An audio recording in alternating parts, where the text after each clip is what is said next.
সম্মানিত BNP chairman জনাব তারেক রহমান, বিএনপির মহাসচিব মির্জা ফখরুল ইসলাম আলমগীর, সুধী মণ্ডলী, আসসালামু আলাইকুম। আমি এক তারেক রহমানকে চিনতাম 23 বছর আগে। আমি প্রথম ইলেকট্রনিক সাংবাদিকতার প্রথম সাক্ষাৎকার নিয়েছিলাম জনাব তারেক রহমানের। সেদিন চ্যানেল আইতে এই সাক্ষাৎকার প্রচারিত হয়েছিল। আমি এখন দেখি 23 বছর বাদে তারেক রহমান বদলে গেছেন, আমূল পরিবর্তন হয়ে গেছে তার মধ্যে। অনেকে এটা বিশ্বাস করেন না, আমি কাছের থেকে জানি, দেখি, শুনেছি।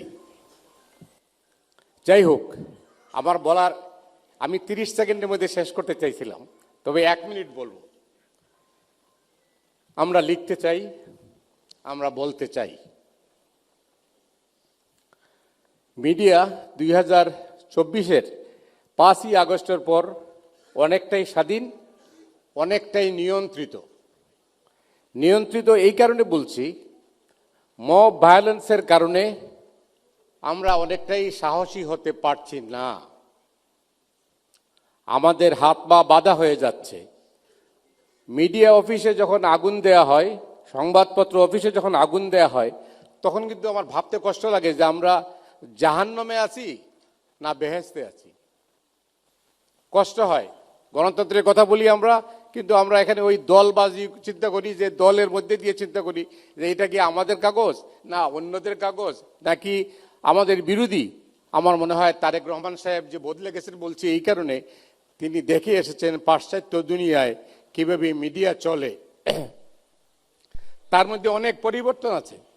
যাই হোক, আমি আরেকটা কথা বলি, শেষ করতে চাই। সেটা হচ্ছে যে তারেক রহমানের কাছে আমাদের প্রত্যাশা, এক ইতিহাসের এক যুগ সন্ধিক করে তিনি কিন্তু বাংলাদেশের রাজনৈতিক অঙ্গনে ফিরে এসেছেন।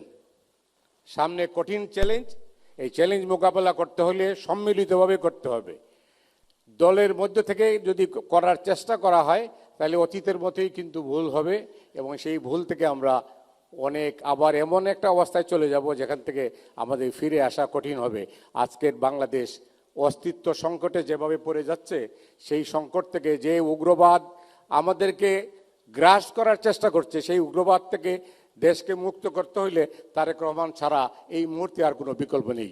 অনেক অনেক ধন্যবাদ।